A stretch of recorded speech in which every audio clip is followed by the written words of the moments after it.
thank you so much for coming, and thank you so much to Dark Coast, to Jared, Jarrett, Aaron, to Ryan, to Gary, to all of Seattle, to the entire West Coast. I've just been treated so well out here, and it's been bewildering and fantastic and wonderful. Thank you so much for coming. I'm going to get right to the point, and read the dirtiest part of Swell. Why not? I'll place us a little bit. We're on a boat. We've just sold a bunch of sea gum, which is a stimulant that people from this island chew a little bit like coca leaf. And Orange and his friend Donnie have just discovered that if you crush it and snort it, it gives you priapism. On our way back to the island, I stood next to Mr. Lucy in the wheelhouse and told him I'd never seen a Korean or any kind of off-islander chew sea gum. Tiger testes, he said, with the poor lip control of a lifelong chewer. What? The Koreans grind it into a powder and sell it as a counterfeit tiger testes. People buy powdered tiger testes? Yeah, it's supposed to give them a hot-on like a tiger's. Donnie asked, tiger hot-ons? They snort the stuff and then fuck, I guess, said Mr. Lucy. It's supposed to make them tigers. This was news to us. I'm gonna try it, Donnie said. I've been thinking the same thing. I was also thinking I'd be very grateful that I'd be off the Wendy's mom, that's the name of their boat, before Donnie could begin his experiment in priapism. Don't, his father told him. Donnie was using a shot glass and a cereal bowl to crush up a few strips of sea gum. Tiger cunt, he told me. What? I got a tiger stiffy? I figure I'm gonna want some tiger pussy. You think this stuff would work on girls? I don't know. Does Viagra? I replied. Viagra's for guys. Tiger balls could probably go either way. But this is sea gum, I reminded him. Yeah, but you don't have to say. What are you gonna do? Tell a girl that it's not actually counterfeit tiger testes, it's the real thing? I'll just tell her it's Coke. We used Mr. Lucy's drinking straw to snort the roughly ground sea gum. I was a little giddy. It's not often in one's adult life that a brand new drug comes one's way. It was something like fiberglass and rock salt with an afternote of low tide. Maybe we should have cut it with something, I croaked. I'd take it straight, testified Donnie. We huffed the other lines and hoped we'd filled our tanks with the tiger. I saw Donnie's nose start to bleed before I noticed my own trickle. Tiger, tiger, burning bright, I told Donnie. Fuck yeah! We both ran our fingers around the bowl and rubbed the remaining powder on our gums. Donnie was starting to fade in a red haze. Or rather, every blood vessel in my eyes was bursting. I began to feel if I were perspiring internally. My bones spun in their sockets. There was a hurricane in one ear and an angry fleas in the other. I felt my windpipe go bullfrog and heard Donnie rasp, "Cocksucking Christ," as if you were a Tuvan throat singer. I spent my last moments of respiration clawing my way out of the cabin. Mr. Lucy soon had us both in the cockpit with buckets of seawater between our knees. Speaking and thinking were impossible. I held my head in the bucket for as long as I could and then wept and sputtered as I tried to suck air through my engorged throat. Donnie was similarly engaged. Mr. Lucy expostulated on our substandard humanity and locked himself in the wheelhouse. I could breathe, but my lips were trying to wriggle out of my chest. I felt my eyeballs liquefy and trickle down the back of my throat. I wanted to purge myself, sea cucumber style, by barfing my toxic internal organs out onto the deck. I held my head between my knees, wrapped my arms around my legs, and felt my entire body puckering. Then I felt something bumping into my forehead. The stuff worked. Donnie the tiger was roaring, "Dad, Dad, it works!" "You two fucking idiots, stay away from me," Mr. Lucy shouted from the barricaded wheelhouse. I did not feel erect. I felt as if I had the very hook that would land the Leviathan. I felt as if I could support all the troops at once. I felt that if I ever pissed again, I would bore a hole in the moon. Leaping porpoise, cresting narwhal, electric eel, anything but a turtle gliding gently into the quiet deep. An hour later, we were heading past the breakwater into the harbor. Donnie and I had kept to our benches and overturned the buckets on our laps. Donnie was drumming on his with his thumbs. "I'm going to the fucking topsoil as soon as we dock." "Nobody's gonna be there this early," I told him. "There's waitresses." "You mean Mrs. Barrow?" "Well, there'll be fucking tourists anyway." "Yeah, like you'll be fucking tourists." "Fuck you, Orange. You got a bone to pick with me, Donnie?" Donnie launched himself at me, more bellowing manatee than tiger.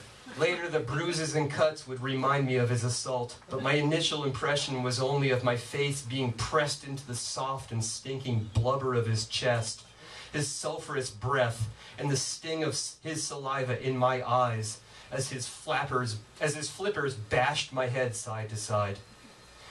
I was still sitting on the bench, Donnie astride me, flapping. I tried to heave him off my lap and felt instead an alarming sense of pleasure as my marling spike rubbed along his mizzenmast. This served to reverse our polarity sufficiently enough to send us back into our corners of the cockpit. I took the offensive next, figuring a headbutt to the bridge of his nose would be a strategic response. However, due to the pitch of the boat and my martial unsuitability, I found myself giving him a glancing wet willy as I pitched overboard. I was lucky there were so many illegal lobster pots there, clogging the harbor approach. I was able to grab a buoy without foundering entirely. I yelled and waved and found myself unwilling to use the first person, screaming instead, "Man overboard!" It was a while before the Wendy's mom began a slow, reluctant arc back to me. I found the most effective way to stay above water was to straddle a lobster buoy, as if I were riding a bike with a banana seat underwater. It was soothing. I rowed and pedaled and paddled until Mr. Lucy circled the boat up and threw me a life jacket, hollering, "You're not getting back on my boat, Whippy." It's only about 20 minutes with no wake to get from the harbor entrance to the docks, but it's a hell of a walk. Bismuth's breakwater was our Great Wall of China, a half-mile-long stone wall that was built in the fat days of whaling to protect the harbor from storms and navies. It had later been fortified with barges full of rocks and huge piles of cement rubble from some off-island civic catastrophe. It afforded one a prospect from which to look back on the town and wish one was much farther away. I dog paddled with my newly stiffened dagger board over to it from the buoys and tried to dry off some. My wardrobe had, for the last couple of days, been an assortment of abandoned t-shirts and sweats from the boat. I took them off and lay them on the rocks to dry off in the sun. I sat on the life vest down in a gap in the rocks to get out of the way. My lingam was still good for surf casting, and I was very uncomfortable with my level of exposure. I was bruised and soggy, and images of Donnie kept intruding. My lips were bluing. There were crabs and buggy things everywhere. I was leaning on barnacles. I was a complete failure as a human being. My genetic line had no future. Some Europeans used to believe narwhal tusks served the same purpose as tiger testes, but the Arctic people knew better. They called them corpse whales due to their pallor. I had that kind of stiff on my hands.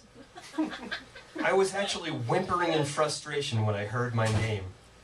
I peered over the rocks and saw Angie on the Angie Baby, that's her boat, waving to me. "Heard you might need a lift," she called. There are very few degrees of separation between us islanders. Angie is Mitchell's ex-wife. The Angie baby used to be his trawler. In fact, it's one of the nicest boats operating from the island. If you can get over here, I'll bring you back to the docks. But hurry up, Orange. Angie, of all people. Why did the sea gods, or at least Mr. Lucy, send Angie? There were so many other islanders who did not trigger my vanity, my shame. I'd spent years cultivating the belief that this woman was my cousin.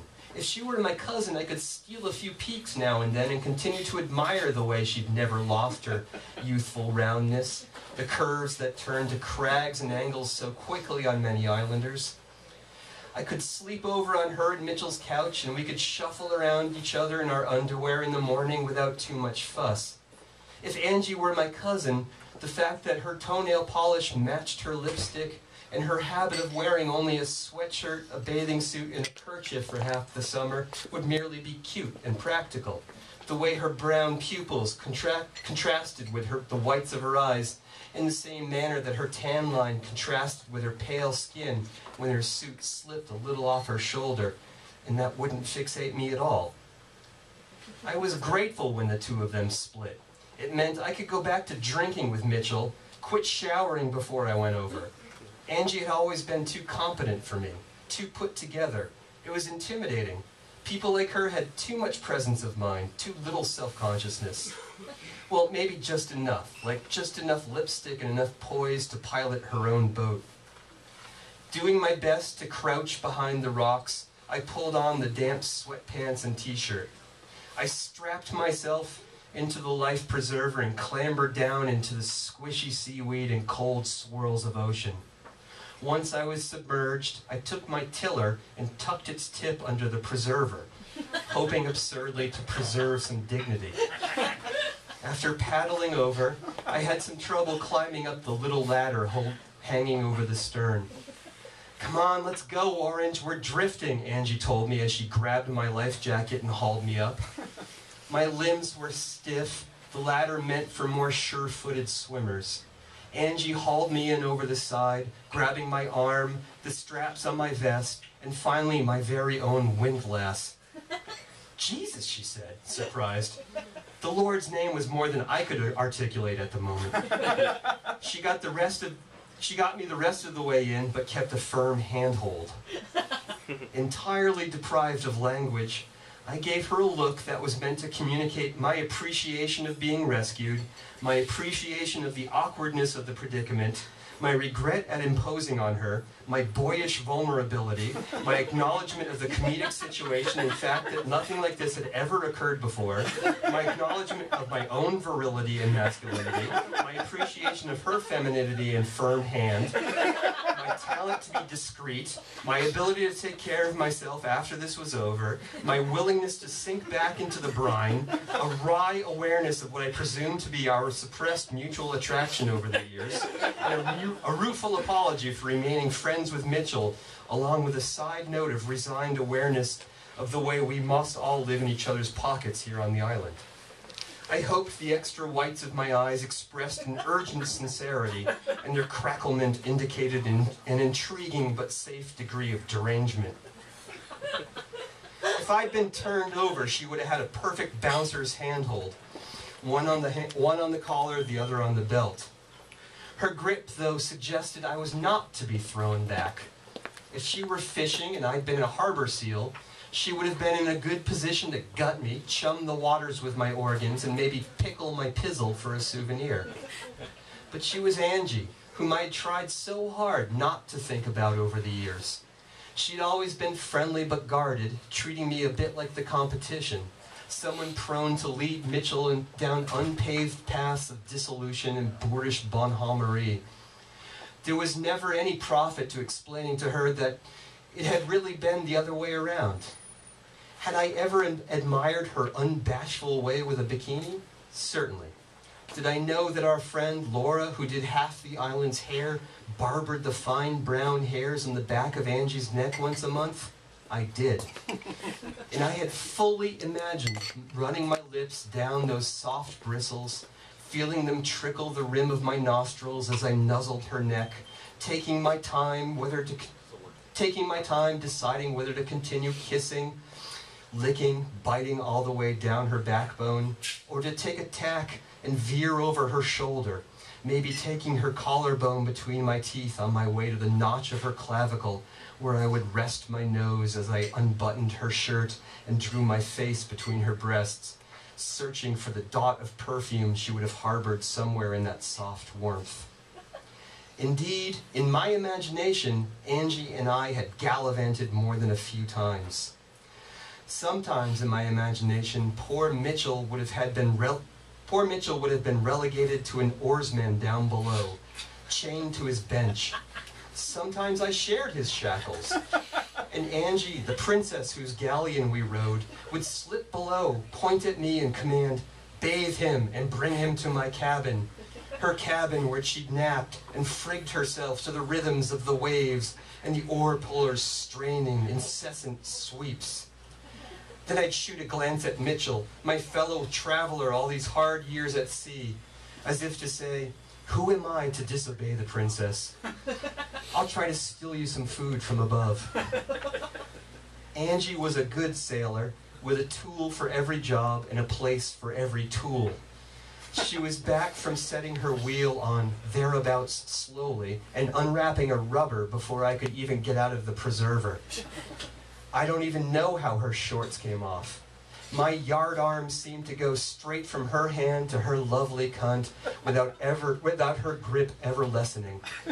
She squatted across me like a coxswain and began her own rhythm, pressing my shoulders back to the deck to let me know that my role was to remain staunch. I pushed her sweatshirt and bikini top up to her armpits, bunching her breasts.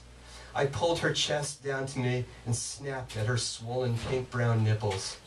With a remonstrative palm to my front, Angie arched her back. She feathered and sculled, then bore down with long, sweeping strokes that brought her clit right to my pelvic bone, and then again. A blush darkened her chest, and I felt the small of her back dampening with sweat.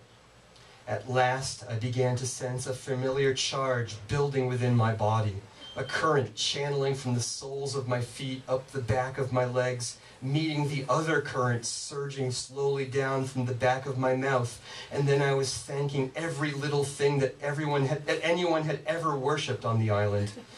We held each other's eyes in a softer grip than she'd started this off with, and I took a sounding right out of her skull.